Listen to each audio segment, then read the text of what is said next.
Before we begin, I need to ask you something. Stories like this are not easy to tell, and they are even harder to hear.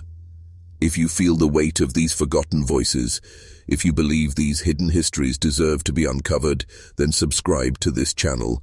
It costs nothing, but it keeps these buried truths from fading back into silence.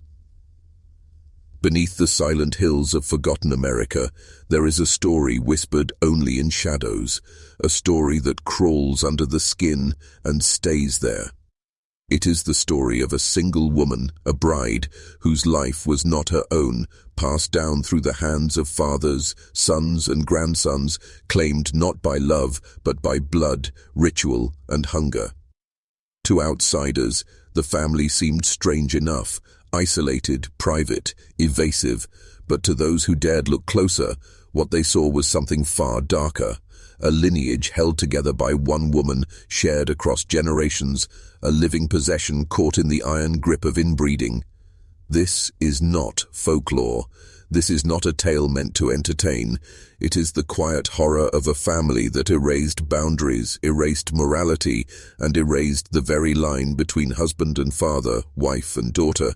Tonight we are stepping into the archives of the unspeakable. Tonight we confront the family who shared one bride across generations. The first reports came not from journalists or historians, but from neighbors, sparse houses, scattered along dirt roads, where the echoes of violence carried further than words ever could. They spoke of a woman who never aged, at least not in the way others did, because she was never allowed to belong to her own time. She was kept, guarded, taken, and then given again. A bride once promised, but never released. And when one man grew old, his son stepped in, and when that son tired, another would follow. The cycle repeated itself so long, the family tree twisted inward until its roots strangled to themselves. This was not a marriage, not a union. It was ownership that defied generations. And the chilling truth, she bore children by them all, sons who grew into husbands, grandsons who grew into fathers, each taking what the last left behind. Most people cannot imagine what that looks like in the light of day. A bride walking in the yard with her children, her husband's sons, her father's grandsons, her own blood reflected in every face. The lines blurred so completely that no one could say where one generation ended and the next began. She was both mother and grandmother to the same child, both wife and daughter to the same man. It is a knot so grotesque that it feels impossible to untangle. But the family knew no shame. They accepted it, they preserved it, and in doing so they created something that even history itself wanted to look away from.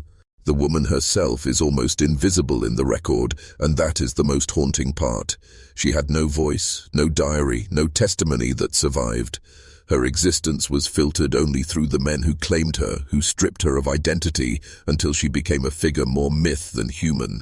But if we listen closely, if we read between the jagged lines of local reports and whispered memories, a picture emerges.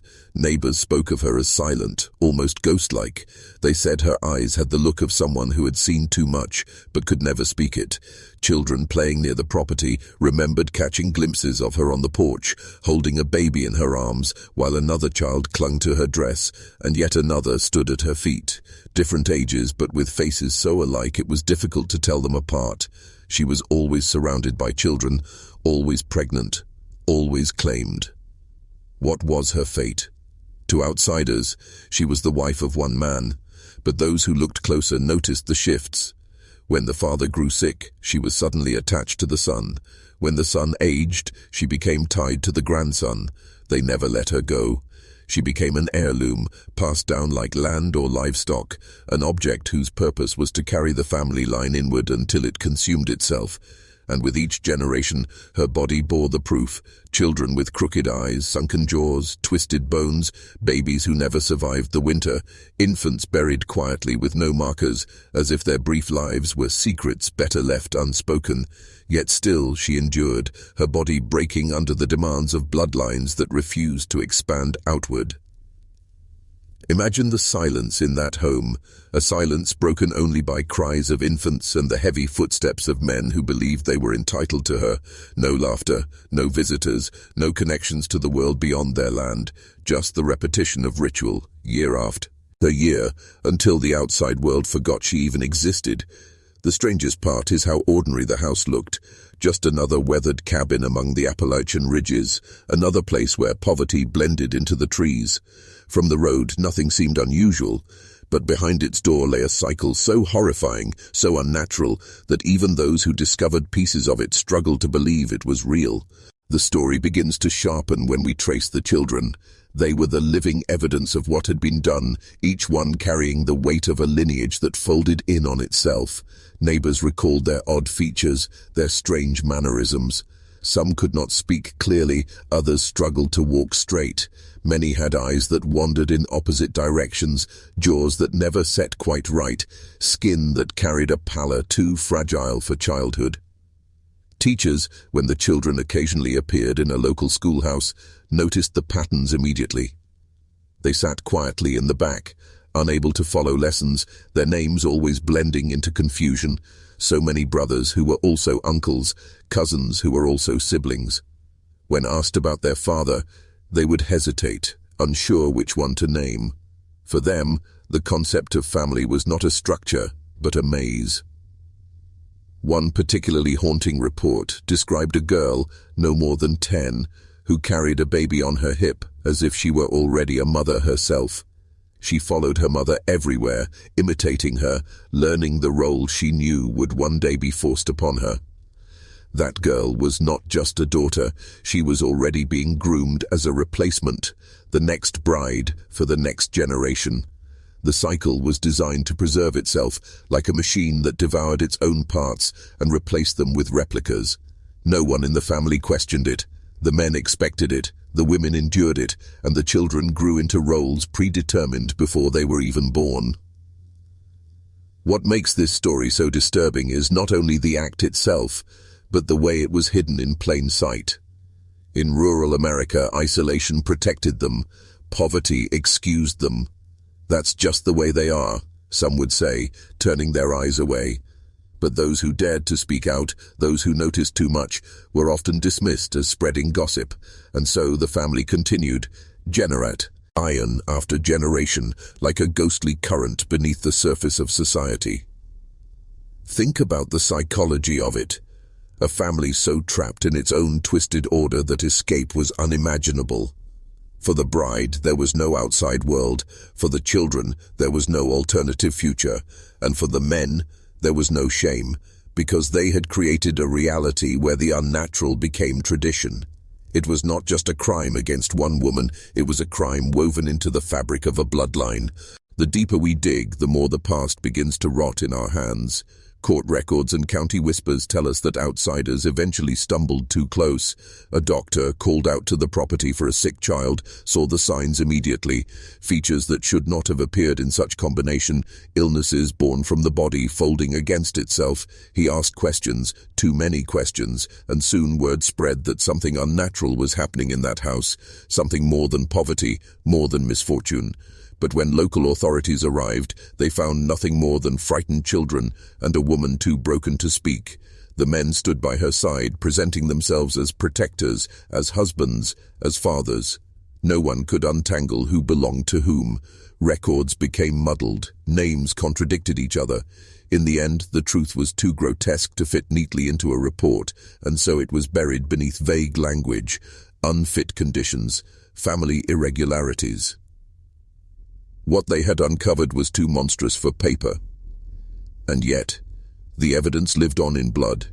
Each child was a testimony, a body carrying forward the marks of centuries of collapse. But what strikes hardest is the silence of the bride herself. Imagine her reality.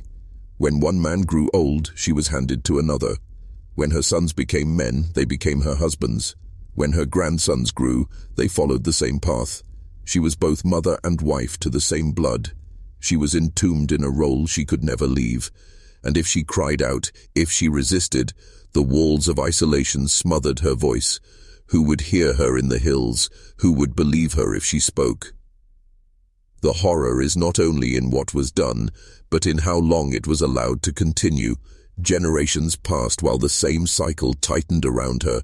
Children grew into fathers, fathers into sons, all bound to one woman whose life had been stolen from. her. And yet, in photographs, rare, faded, almost too blurred to confirm, you can see her. A gaunt figure on a porch, children swarming her like shadows, her eyes hollow but still alive. That look is what lingers, the gaze of someone who knows she will never escape, but still endures, still breathes, still exists as the anchor of a cursed family. If the story ended there, it would already be unbearable. But what makes it worse is the way the cycle did not stop with her. As her daughters grew, they too became brides within the same family. It was as if the family had built its own private kingdom, sealed from the outside world, where the rules of morality no longer applied. A daughter might one day call the same man both father and husband. A son might call his own mother both parent and wife. Words that should never belong together fused until their meaning dissolved. It is here that we see the full horror of generational inbreeding, not just in the physical toll, but in the way language, identity, and family itself became corrupted beyond recognition. There are reports of one daughter who disappeared from the record entirely. Some believed she tried to run, slipping out under the cover of night. Others whispered that she had been silenced by her own blood, punished for betraying the cycle. Whatever her fate, she never appeared again. The silence surrounding her absence is almost more chilling than the fate of those who stayed, because it suggests that even within the cage there were sparks of rebellion, tiny, desperate acts of defiance that were crushed before they could spread. The children who remained grew into distorted reflections of their parents. They carried both the features of disease and the habits of secrecy.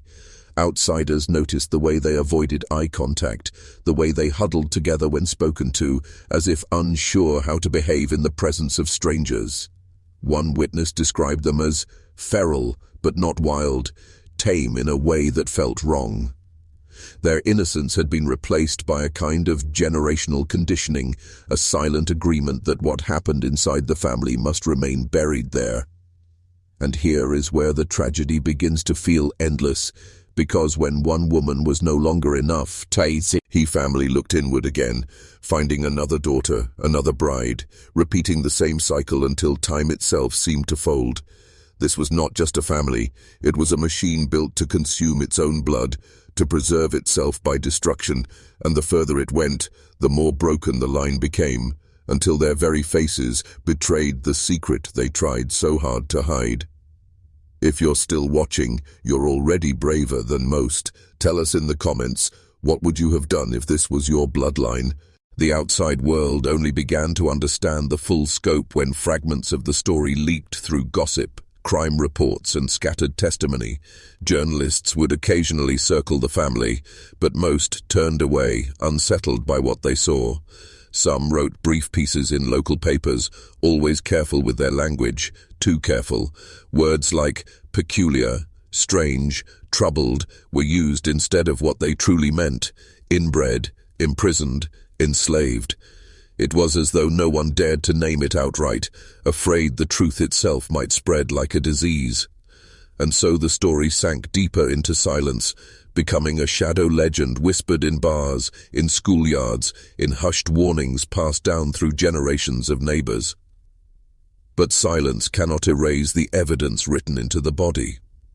Photographs, though rare, expose what words often avoided: children with sunken eyes, twisted limbs, lips that never formed correctly, faces that looked like reflections in broken glass, familiar but unsettlingly wrong. Doctors who examined them described deformities consistent with long-term inbreeding, cleft palates, cognitive delays, bone malformations. Each diagnosis was a confession written in flesh, proof of a family tree that had collapsed in on itself. And behind every face was the same woman, the bride who was never allowed to be free. The more we study the records, the more chilling the psychological picture becomes. Imagine growing up in that house, where the only bride you ever knew was also your mother, your grandmother, your sister. Imagine being told that this was normal, that love and blood were the same thing, that leaving would mean betraying the family. The cruelty was not only physical, it was mental, emotional, generational. The men believed they were preserving the bloodline, but in truth, They were destroying it. What they created was not a family, but a closed loop, a prison with no walls, guarded only by shame and silence. This is the forbidden history buried in America's soil, the kind no one wants to believe exists. And yet when you peel back the surface, when you look past the myths of proud rural families and honest hard work, you sometimes find something else. A horror too dark to speak of, where a bride becomes less a person and more a possession, recycled until her body and mind collapse. The most disturbing truth is not that it happened once, but that it happened for so long, hidden in plain sight. By the time the cycle began to collapse, it was not because the family chose to stop. It was because their own bloodline could no longer carry the weight of what they had done. The children were born weaker, sicker, more fragile. Infant mortality rose, and those who survived often bore such severe deformities that life itself became unbearable. What had once been a twisted ritual of preservation turned into slow decay. The very thing they thought they were protecting, their family, was being consumed from within. Nature itself was rebelling against them, punishing them in ways no law or neighbor could. The woman, the bride whose life had been scattered across generations, faded quietly into history. Some say she died in childbirth, her body finally giving out after years of endless pregnancies. Others insist she simply vanished, buried in an unmarked grave somewhere near the cabin, her memory erased along with her name. What remained were her children, the twisted proof of her captivity. They carried her story in their bones, even if they never spoke it aloud, and as the line dwindled, so too did the whispers. The family became less visible, less feared, more pitied. Eventually they disappeared into the folds of time, leaving behind only rumors, records, and the faint scars etched into the land they once inhabited. Yet even now, the legend of that family persists. People still point to the hills, to abandoned houses swallowed by trees, and say, "That's where it happened." They speak of strange cries in the night, of figures seen moving through broken windows, of the lingering presence of the bride who was never allowed to be free. For some, it is a ghost story. For others, it is a warning that silence and secrecy can hide horrors far greater than anyone dares imagine. This is why history matters, not the polished version found in textbooks, but the raw, uncomfortable truths buried beneath them. Because when we ignore stories like this, we allow cycles of abuse and silence to repeat. And perhaps the most haunting question of all is this: how many other families kept their own brides hidden, unseen, their stories erased before they could ever be told? The most inbred family shared one bride across generations, and in doing so, they left behind not a legacy, but a curse. A reminder that sometimes the darkest horrors are not found in monsters or myths, but in the choices of men, and the silence that protects them. Would you like me to now give you a chilling outro that directly addresses the viewer in the same haunting style to close the video?